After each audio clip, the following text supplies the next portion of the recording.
Hello, friends. Thank you for being here. Each of you makes this channel alive and special. Thanks to your support, I can share stories, thoughts, and emotions that hopefully resonate in your heart. If you have just started exploring my content, welcome. Real-life stories are waiting for you here. Subscribe, like, and share your impressions. Your voice is very important to me. When my daughter shouted, "You can either serve my husband or leave my house," I didn't get mad. I just chuckled, picked up my suitcase, and walked out, leaving behind the home I'd built over the years. She probably thought I'd crumble like always, but this time I stood firm. After a week, I had 22 missed calls. It was only the start of my plan. Soon, they would regret their harshness. As I opened the front door, juggling grocery bags that dug into my wrists, the Saturday afternoon light seeped through the living room curtains, usually making everything look warm and inviting. Not today, though. Harry was in my leather recliner, Martha's last gift before cancer took her. With his feet up and a half-empty beer hanging from his hand, he sat there with the TV remote resting on his stomach like he owned the place. Without even a glance away from his basketball game, he casually asked for another beer while I was standing. I set the groceries down, the weight of the milk and bread pressing against my palms and leaving red marks from the plastic handles. "Excuse me?" I asked, but Harry's eyes were still glued to the screen. "Not that cheap stuff you drink. Corona," he added. My heart sank. I had bought those Coronas just for him, spending my social security on beer I'd never drink. "Harry, I just got in. I need to put these groceries away." He finally looked at me, impatience written all over his face, as if I were being difficult. "What's the big deal? You're up already." Sure, he was comfy, wasn't he? "The big deal is, this is my house." Harry slowly put his feet on the ground, trying to seem more imposing with his tall frame. At 30, he was bigger and broader, but I'd faced tough people before he was even born. "Your house?" he laughed. "Tiffany and I live here. We pay the bills with my money." He stepped closer, challenging, with the beer still in hand. "Look, Clark, you can make this easy or hard. If you want peace here, just go with the flow." Just then, the kitchen door swung open, and Tiffany walked in, her hair messily tied back, a dish towel in hand, taking in the tension between Harry and me. "What's happening?" Her voice had that warning ring I remembered from her teenage years. "Your dad's giving me a hard time," Harry said while still watching me. "I asked for a beer, and he's making a big deal." Tiffany threw me a disappointed look, like I was a misbehaving kid. "Dad, just get him the beer. It's not worth fighting over." But Harry didn't let up. He moved closer with the smell of alcohol heavy on him. "See, Clark, here's the deal," he went on. "You live under our roof. You help out. That means listening and doing when I ask, no fuss. This is our house." My voice stayed steady even as my heart raced. "Exactly," Tiffany jumped in, siding with Harry. "Dad, you need to choose now. Either you help Harry and do what he says, or you pack and leave." Her words felt heavy, hanging in the air like a storm about to break. I searched her face, looking for any sign of the little girl who'd cuddle up to me during thunderstorms, but she matched Harry's smug expression. "All right," I replied quietly. "Good." Harry grinned, thinking he'd won. "Now about that beer," he began, but I interrupted him. "I'll pack." His grin vanished, and Tiffany looked shocked, like she expected me to give in and slump off to do his bidding again. Instead, I walked away, leaving the groceries where they were. I heard Harry's shocked breath and Tiffany's soft, "Dad, wait," but I kept moving toward my room. I steadily walked over the hardwood floors Martha and I had refinished 20 years ago. The suitcase came down from the closet with a gentle thud. I'd bought it for our honeymoon trip to Yellowstone when Martha was alive, and the future was a wide-open road. Now, it was ready to hold what I could take with me, leaving everything familiar behind. I packed slowly, taking my time. Just the essentials. underwear, socks, 3 changes of clothes. From the living room came hushed voices, with Harry's breaking through occasionally, louder than Tiffany's softer tones. They were figuring out how to deal with my unexpected choice. I worked on folding shirts and rolling ties almost automatically. A carefully wrapped photo of Martha was tucked into a side pocket. I also packed my medications, reading glasses, and the leather journal I used to track expenses. As I pulled my suitcase down the hallway, the murmuring stopped. Harry was back in his chair, looking tense and on high alert. Tiffany stood by the kitchen door, arms crossed, trying hard to seem stern, but not quite hiding her uncertainty. There were no farewells. My old Buick started without any trouble, still reliable as ever. I backed out of the driveway without glancing at the house, not even to see if they were peeking through the window. The half-hour drive to Pine Lodge gave me space to think. As I drove through downtown Kalispell, memories washed over me.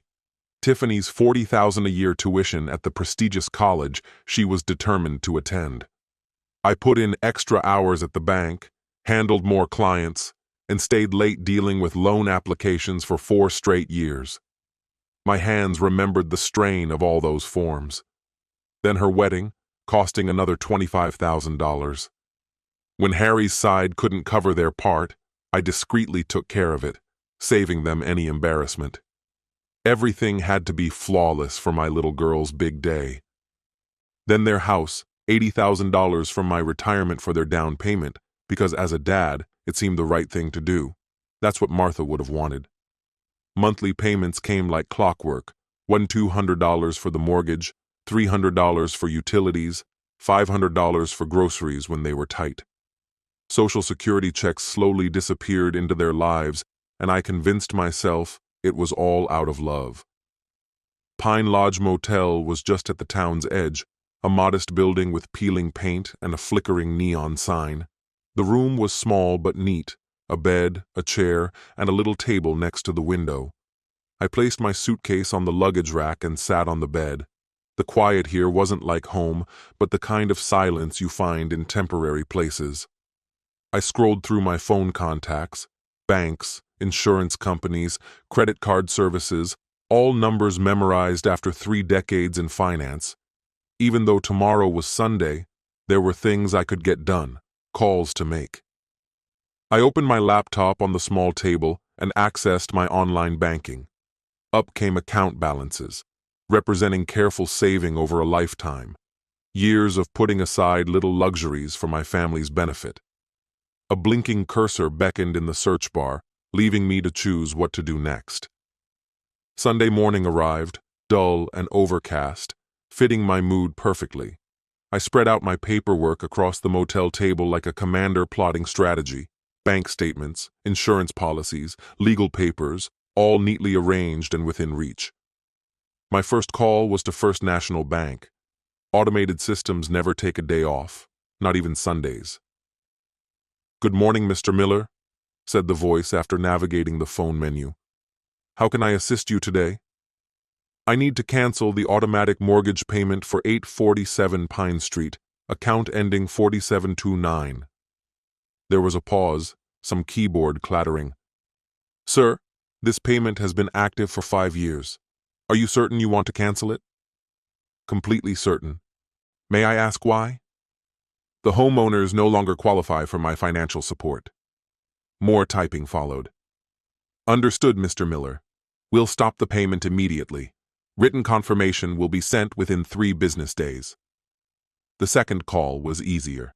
For 3 years, Geico had provided coverage for cars that weren't mine. Harry's Silverado, Tiffany's Honda, $280 monthly. "I need to remove 2 vehicles from my policy." The agent heard me say, "My daughter and son-in-law need to figure out their own insurance." When they asked when I wanted the change, I responded, "Right now." Canceling the credit cards took a little longer. Tiffany had been an authorized user on 3 of my cards, Visa, MasterCard, and the Costco store card. I was shelling out $500 a month for debt I didn't cause, for things I didn't purchase. The Visa rep explained, Removing authorized users means they'll have to secure their own credit. Any existing balances remain your responsibility, but they can't rack up new charges. I replied, "Understood. Take them off immediately." Each call felt like dropping a weight. Decades of banking taught me the ins and outs, the legal stuff, and what steps to take. Everything I was doing was within my rights. Changing the life insurance required paperwork, but I started the process. That was $100,000 I'd earmarked for Tiffany, a sum I'd set aside to protect the family's future. But now, the meaning of family had shifted. By noon, I'd called 8 places, stopped mortgage payments, canceled insurance, blocked credit cards, and halted automatic transfers that had been sapping my finances for years. It only took polite conversations and recording confirmation numbers. I leaned back in the uncomfortable motel chair, reviewing my notes, confirmation numbers, reference codes, effective dates. This was my path to financial freedom. My phone sat silently on the table. No missed calls, no urgent notifications. They likely hadn't realized it yet and probably wouldn't until a payment was missed or a bill arrived with their names instead of mine. But they'd soon catch on. I shut my laptop and wandered over to the window. Across the parking lot, an older man was loading suitcases into a pickup, his wife efficiently organizing. Maybe they were heading home after visiting grandkids or heading off on a long-awaited trip. I envied how smoothly they worked together, how naturally they communicated. Martha and I used to be like that. My phone buzzed on the table. Unknown number. I let it go to voicemail. The week passed quietly for me, but it seemed chaotic for them. I settled into a new rhythm at Pine Lodge, coffee in the lobby, breakfast at a local diner, leisurely walks through the peaceful Kalispell streets. My phone collected missed calls like a collection I had no interest in. By Wednesday, I had 12 messages. By Friday, it climbed to 22. I listened to them in order, noticing the shift from confusion to anger to pure desperation. The first few were casual.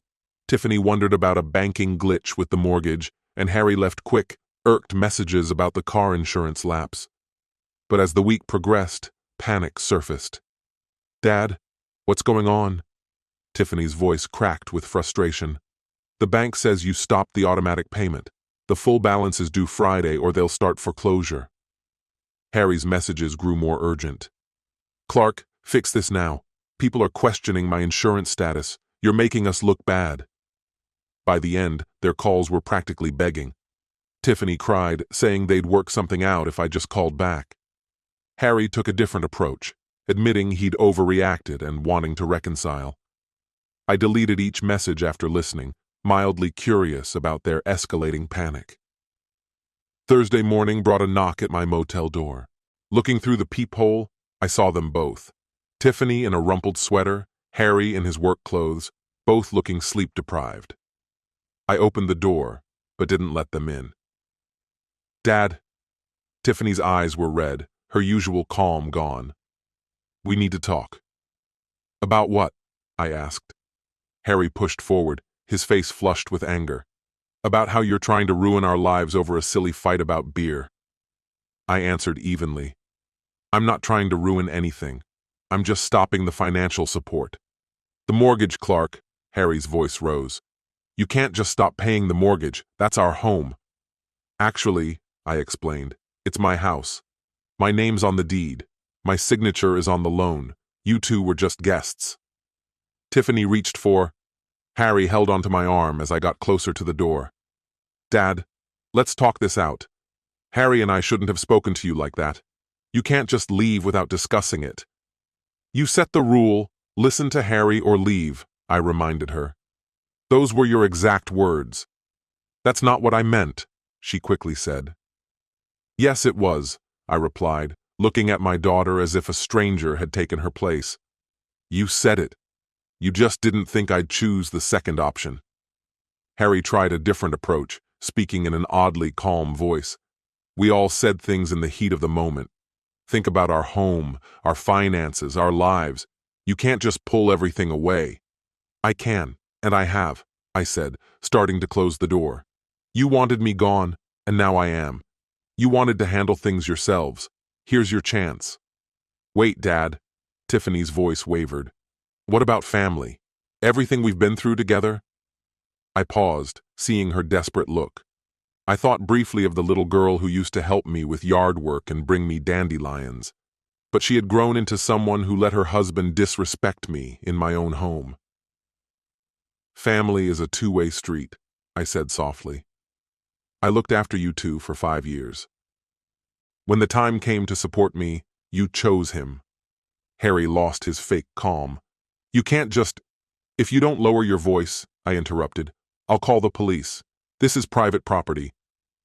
They stood there, finally seeing me for who I was, not just the doting dad or potential grandpa, not a convenient bank, but someone who had finally learned to say no. Harry nudged Tiffany's elbow. Let's go. We'll figure this out. They walked back to their car, Harry's swagger gone, replaced with a worried slouch, Tiffany sneaking glances back as though seeing a stranger. I watched them drive off, then closed the door and went back to my laptop. I still had calls to make and accounts to wrap up. Ending things takes time. I needed some coffee and a clear head. The diner on Main Street used to be my escape back when Martha was alive. After her doctor's appointments, she'd meet me there and we'd share a slice of apple pie, talking about nothing in particular. On Tuesday morning, I walked the familiar few blocks, seeing my breath cloud in the chilly mountain air. The routine helped after yesterday's events. That morning, I'd poured over all my paperwork again, checking bank statements and account numbers like I was preparing for battle.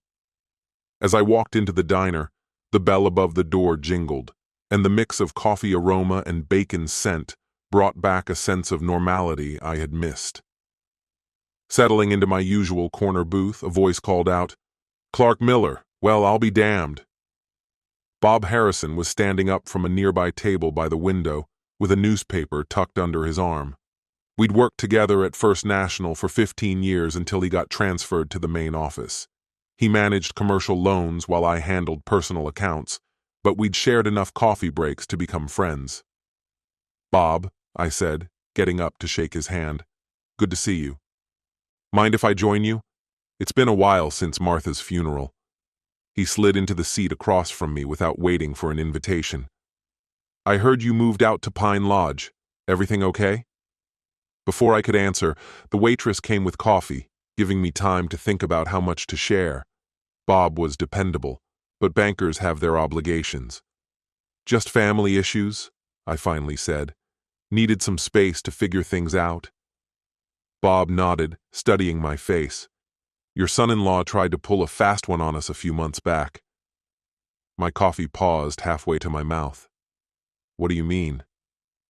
"He tried getting a $50,000 home equity loan on your house. He claimed it was his, brought all the paperwork, the works." Bob frowned. "The documents seemed legit at first, but when we did a title search—" Bob shook his head. "We found out it's still under your name." "Yep. The title's crystal clear. No co-signers in sight, nothing that had let him lay claim to the property." I put my coffee down, mulling it over. When did this all go down? December, or maybe January? I personally handled the application because it was such a huge deal. Bob leaned in, whispering, "Clark, this wasn't just about being wrong, it was straight-up fraud. The papers he submitted were bogus." The truth hit me like a ton of bricks. Harry had been scheming to rip me off for the last 3 months.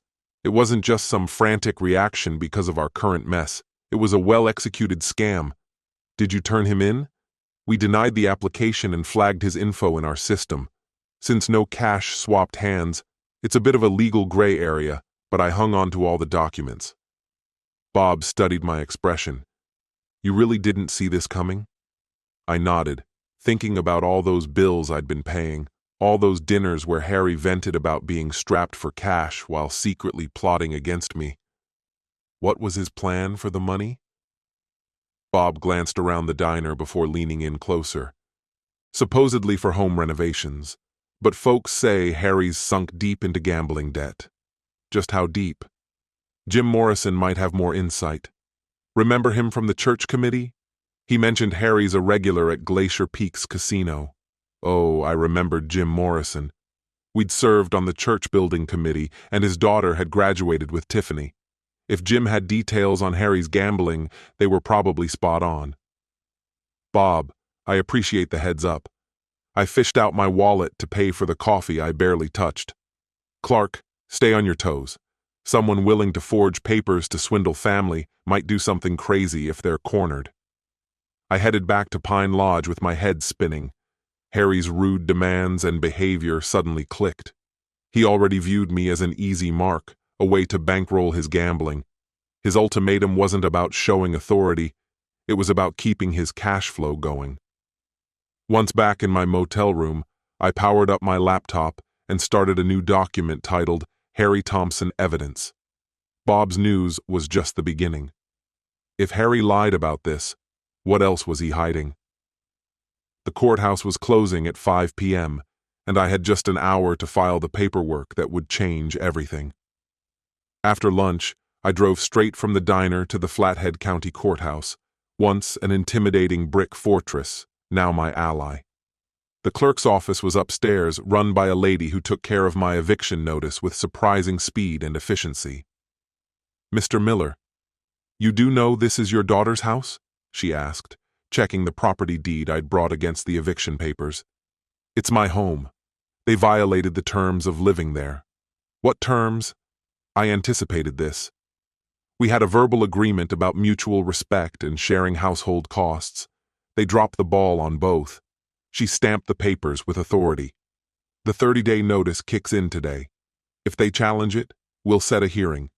If not, the sheriff will deliver the final notice once the time's up." "How soon will they receive this?" "The sheriff's department delivers the papers, usually within 48 hours. I thanked her and took my copies, feeling the law on my side. No more manipulation or emotional games. It's all official now. My next stop was the police station. Detective Jim Morrison's office was tucked in the back corner of the building, overflowing with file cabinets and papers stained with coffee rings. Jim looked older since I'd last seen him. A bit more gray hair and lines, but his handshake was still firm.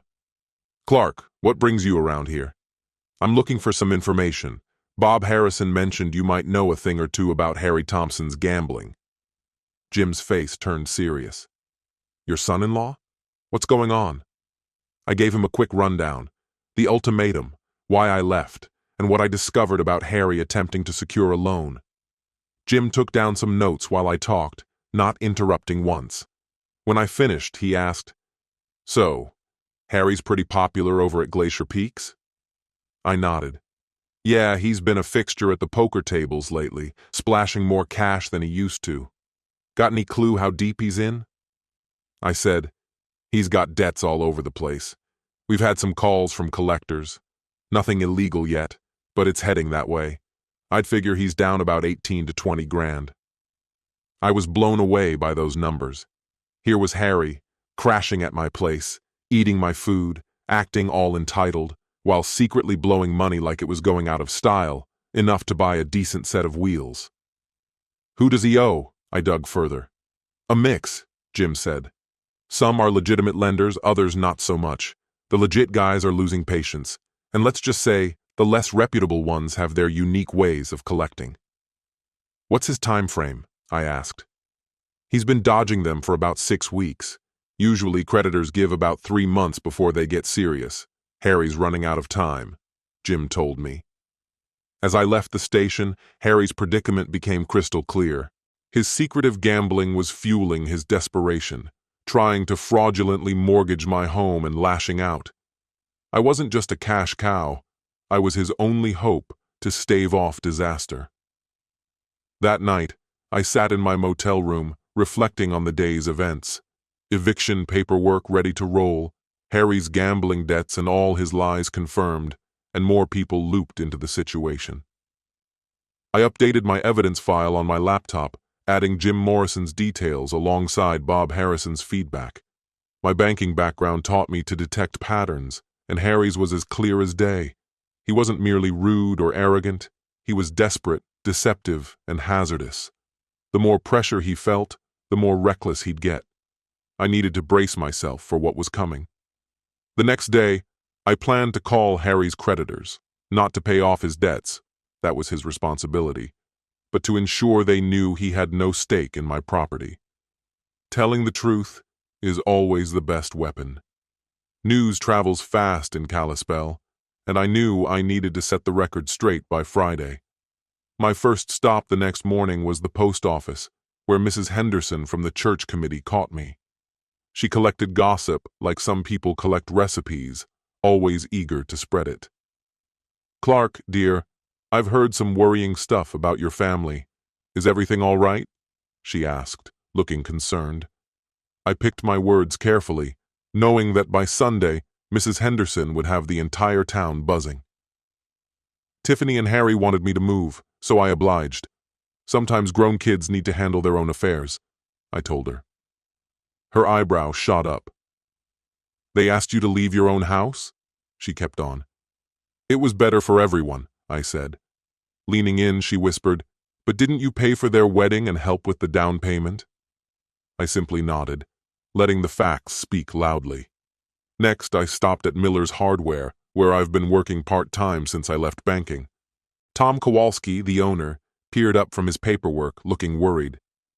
"Clark, I heard you're staying at Pine Lodge. What's going on?" As I explained, 3 other employees gathered around.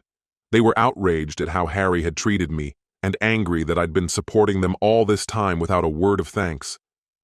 Dave, the assistant manager, looked floored. "You paid for their college? Harry said his family had money and was helping with your mortgage." I responded, calm but firm. "Harry said a lot that turns out to be false." Tom's face clouded over. "Figures. He always seemed to have cash, but wouldn't pick up extra shifts. He always had some excuse." Sarah, in the paint section, added, "Most of those commitments were probably at the casino." As I left the hardware store, I knew the news would sweep through Kalispell like wildfire. In this small town, gossip traveled faster than any marketing effort could. My next visit was to St. Mark's Lutheran Church. There, Pastor Williams was busy preparing for the weekend services. He welcomed me into his office and offered a cup of coffee while I settled into a chair that had probably heard more stories than any therapist's couch. "Clark, folks are worried about you," he said directly. "What's going on?" I appreciated Pastor Williams's directness. He wasn't about the chatter. He was genuinely interested in lending a hand to a church member in need. "Pastor, I've been financially caring for my daughter and her husband for the last 5 years. Just the other weekend, they told me I needed to abide by what Harry said to stay in their home. Instead, I chose to leave." His nod was understanding. "That must have been hard." "It was, but it opened my eyes," I admitted. "I adore my daughter, but I won't be anyone's servant in my own house." Pastor Williams pondered for a moment. "Sometimes, truly loving someone means letting them deal with the repercussions of their choices. Seems like you've been protecting them from that for far too long." "Absolutely," I agreed. While walking back to my motel, I stopped at Annie's coffee shop for a quick boost.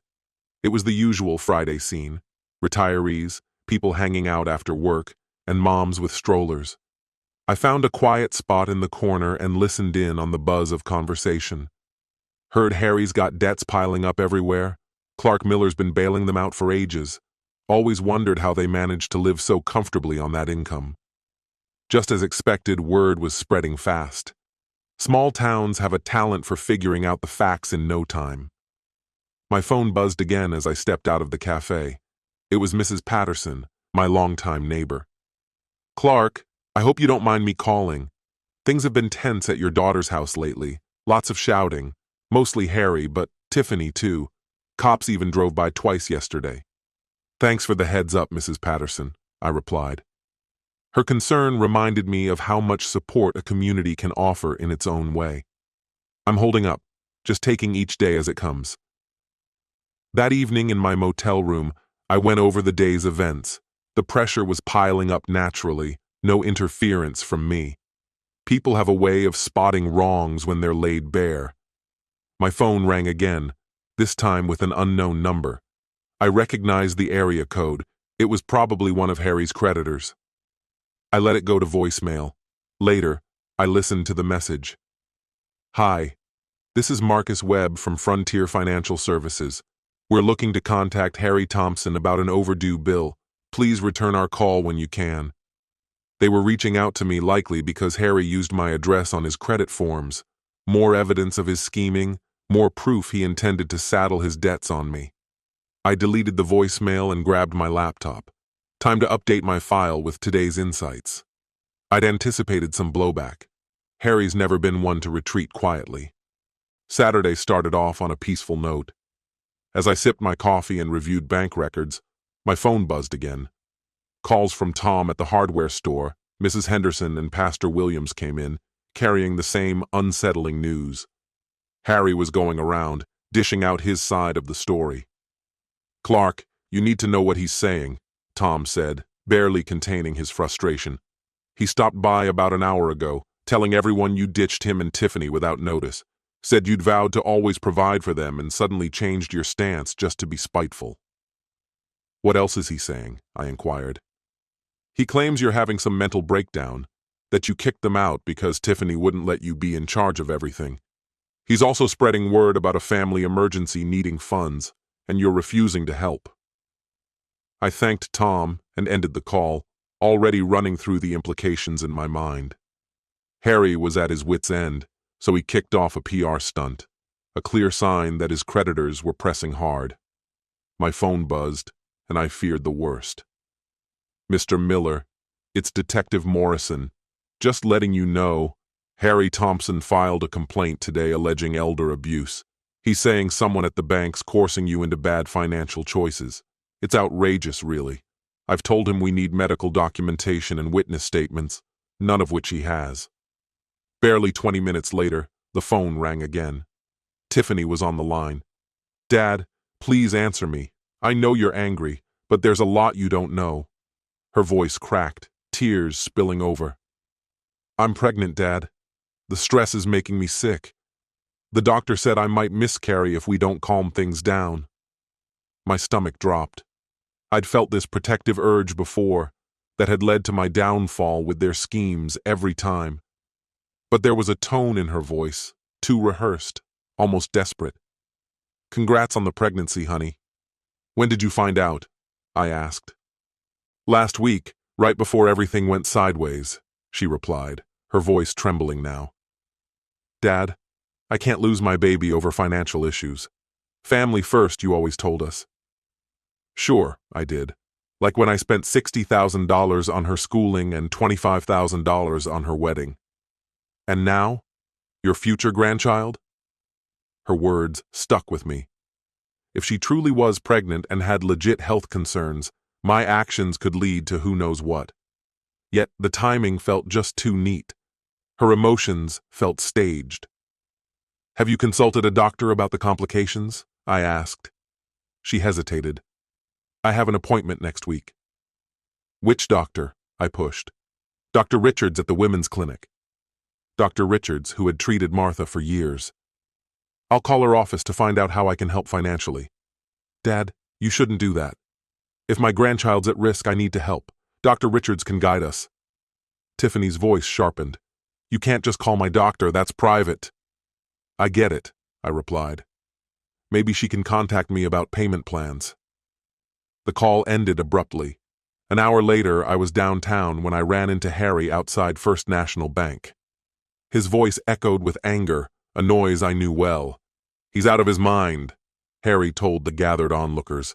"An old man who thinks the world's after him. He kicked out his pregnant daughter for no reason." I walked over calmly, catching everyone's eye before Harry spotted me. Their faces turned towards me, taking in who the center of Harry's rant was. Harry spun around, his face going red. "Here's our family deserter." "Hello, Harry," I greeted coolly. "How are those gambling debts?" My words hit home. The small crowd murmured, processing it all. "You're nuts," Harry stammered. "I've no idea what you're talking about." $18,000 according to Morrison. Mostly gambled away at Glacier Peaks Casino. Poker, wasn't it? I said to the crowd. Funny how money disappears when it's not your own bill to pay. Harry flushed darker, stepping forward, trying to intimidate with his height. You crazy old man. You can't just... I stopped him. I have records for every cent I spent on you for 5 years. Can you account for your paychecks? The crowd listened closely, drinking in every word. Realizing his spin was faltering, Harry growled and shouldered his way through the crowd. Just you wait, Clark. I watched him retreat as people began pulling out their phones. The truth was bound to hit social media soon enough. Back at the motel, I logged onto my computer, noting the day's events. Harry's efforts to retaliate built on shaky lies would crumble under scrutiny. People knew me too well to fall for Harry's fabricated stories about my supposed incompetence or abandonment. But Tiffany's pregnancy claim gnawed at me. If she was indeed expecting, things just got a whole lot more complex. I needed confirmation before deciding my next move. I picked up my phone and reached out to Dr. Richards's office. If this was a real emergency, I'd step in. But I wasn't about to get tricked by some fake drama. Harry had really pushed the limits with his public threats. So I returned to my motel room, grabbed my phone, and called Detective Morrison. James, we need to discuss something. Harry's actions today are clearly showing a worrying trend. What do you mean? He asked. He confronted me in public, behaved aggressively in front of others, and seemed like he was losing control. I looked out my motel window at the city. I want to officially complain and explore protective measures. Come by tomorrow morning. Bring any paperwork you have. But I decided not to wait that long. About an hour later, Steve Brennan, who manages the Pine Lodge at night, knocked at my door. Mr. Miller, the guy causing trouble earlier came back about 20 minutes ago. He stood outside your door for about 5 minutes before leaving. Some guests felt uncomfortable. Steve, a retired Army sergeant, knew how to spot trouble brewing. Did he say anything specific? I asked. He mentioned something about teaching old folks a lesson. I've got it all on the security cameras if you need it. The security footage was hard evidence of Harry's threats on private property. Would you mind handing that footage over to the police, Steve? Of course. A guy like that shouldn't be scaring seniors. The next day, I arrived at the police station with Steve's security USB and a written account of Harry's increasing antics. Detective Morrison carefully reviewed everything. Clark, this clearly shows a pattern of intimidation.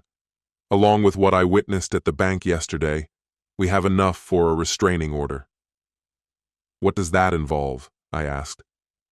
It's a legal order that keeps Harry at least 500 feet away from you or your property. If he violates it, he'll be arrested immediately. Jim leaned back in his chair. There's another thing. Harry saw a lawyer last Friday about adverse possession laws. His words felt like a cold shower. You mean squatters' rights? Exactly. He was looking into legally claiming your house by living there continuously. Jim's expression was serious. Montana law requires 5 years of hostile occupation. They've been living in your house for 3 years. He was planning to wait 2 more years and then file a claim. The reality hit me hard. Harry wasn't just freeloading. He was plotting to take my family home through legal loopholes. Does he have any legitimate claim? Not at all. Adverse possession requires occupying without the owner's permission. You allowed them to live there, and they haven't paid rent or taxes. There's no legal basis. Jim handed me a folder. But it shows intent.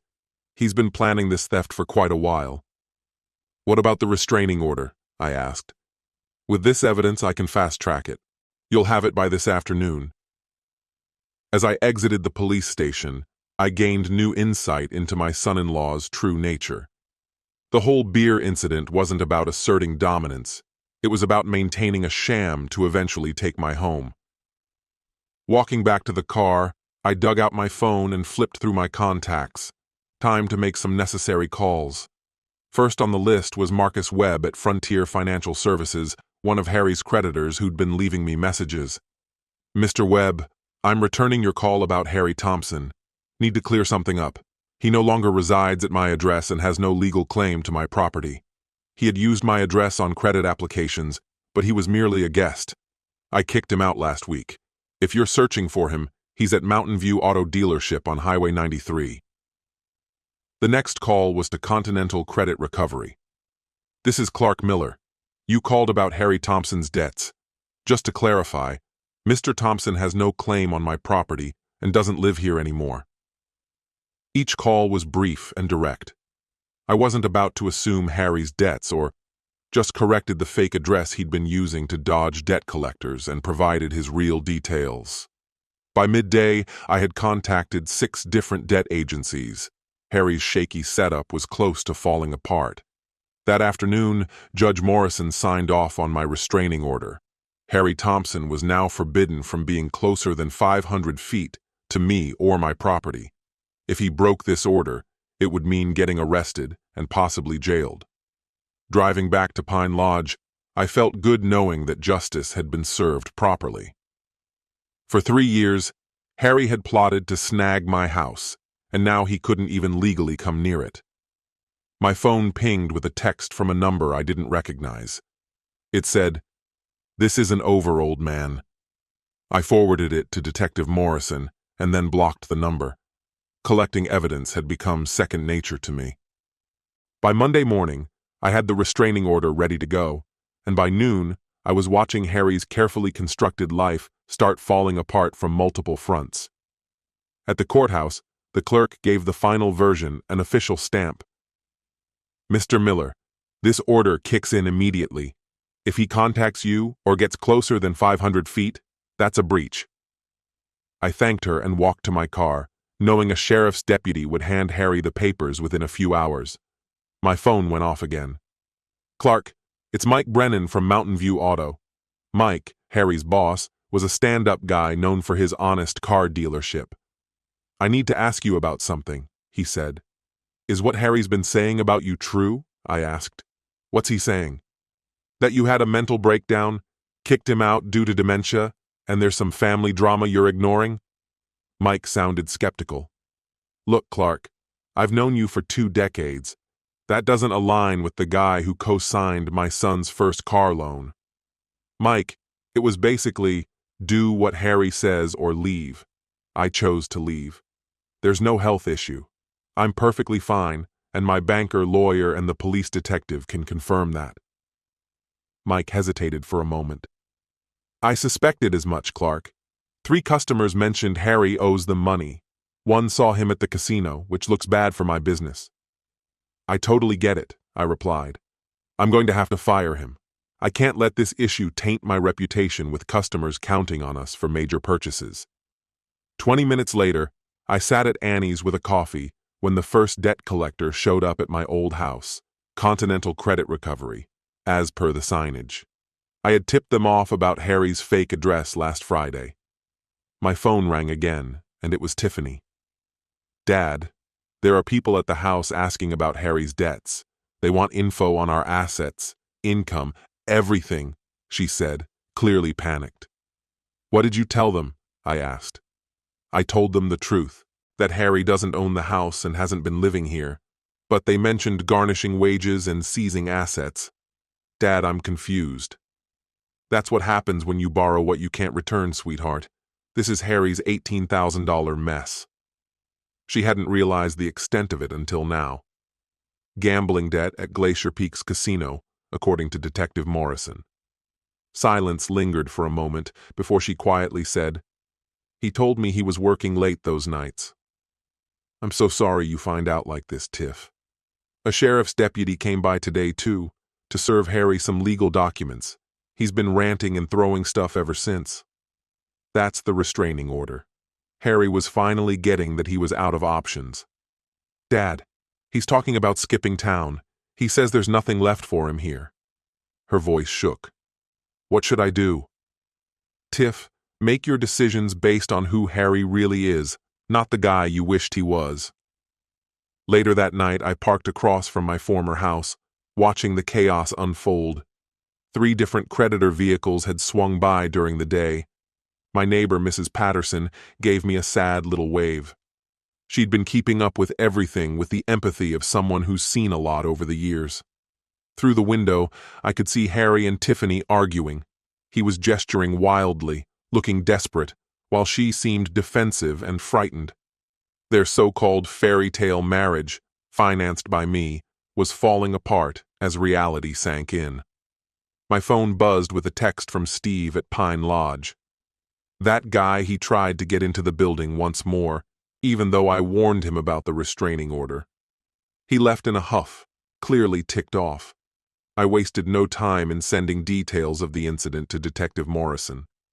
Harry flouted the restraining order within mere hours of being served.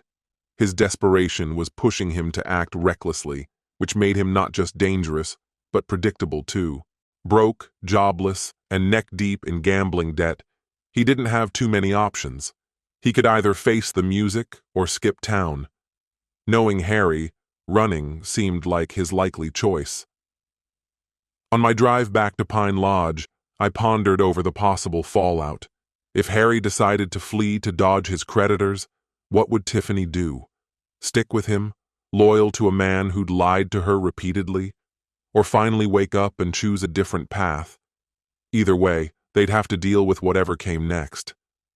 I'd spent 5 years trying to shield them from reality, but that was over the moment they expected me to sacrifice my self-worth for them.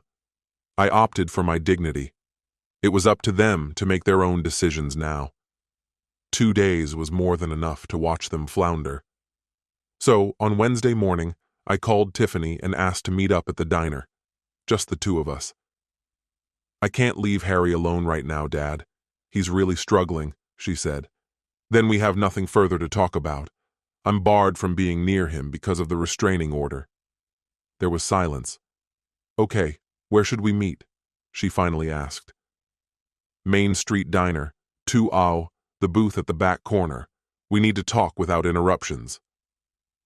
I arrived early, choosing a booth that faced away from the street to avoid distractions. When Tiffany got there, she looked older than her 28 years, stress clear in her eyes, and fiddled with her purse strap nervously. She slid into the seat and immediately began to speak. "Dad, I know you're mad, but Harry's jobless, and debt collectors won't leave us alone. The phone never stops ringing, and people are showing up at our door demanding money we don't have." I sat and listened, waiting for her to finish, and then responded calmly. "I'm giving you one last chance, Tiffany, to end this with some grace." "What are you saying?" "You need to publicly own up to the truth, a full confession about everything I did for you both and why I walked away." Her face flushed. "You expect me to embarrass myself in front of everyone?" "I'm asking you to be honest. There's a difference." "What exactly does that involve?" I'd spent 2 days contemplating what justice would require. Make a church announcement during the testimonies this Sunday, write a letter to the Tribune's editor, or post on Facebook in a way all our mutual friends can see. Talk about your college tuition, wedding bills, mortgage payments, and the ultimatum that drove me away. "Dad, people will say..." "They'll say you had a father who was willing to risk his retirement for you, and that you didn't see it until it was too late." Tiffany gazed downward at her untouched coffee. "What about Harry?" "Harry's not part of my life anymore. The restraining order is permanent. If you decide to stick with him, that's your choice, but it means saying goodbye to me. You're making me choose between my husband and my dad. I'm asking you to choose between someone who threatened me and the man who raised you. If those seem like equal choices, it shows how far apart we've grown." She sat quietly, absorbing the weight of what I said. "What about the house? It's our family's legacy. It's going to the Montana Veterans Housing Initiative. 3 veteran families will live there, people who truly deserve it." The news hit her hard. "The will is already updated, signed, and filed with my lawyer." My tone was gentle but firm. "Even if you did everything I asked perfectly, the house wouldn't revert to you. That decision is final." "Why?"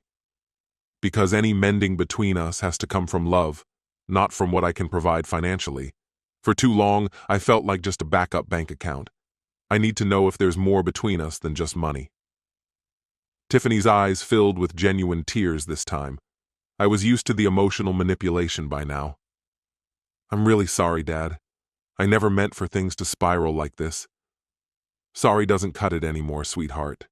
The whole town watched as you and Harry treated me like a servant in my own house. They saw you prioritize his whims over my dignity. Words aren't enough now. I need to see action. What if I can't do it? What if I'm too scared to own up to our mistakes in front of everyone? Then you'll have to live with whatever comes of that choice. Harry's probably going to leave town to escape his debts. Guys like him tend to run when the going gets tough. You could follow him and start over somewhere else, or stay here and try to rebuild your life honestly. And if I do what you're asking, do you think we can eventually build a real relationship, one that's not about money, guilt, or obligation, but about mutual respect as adults?"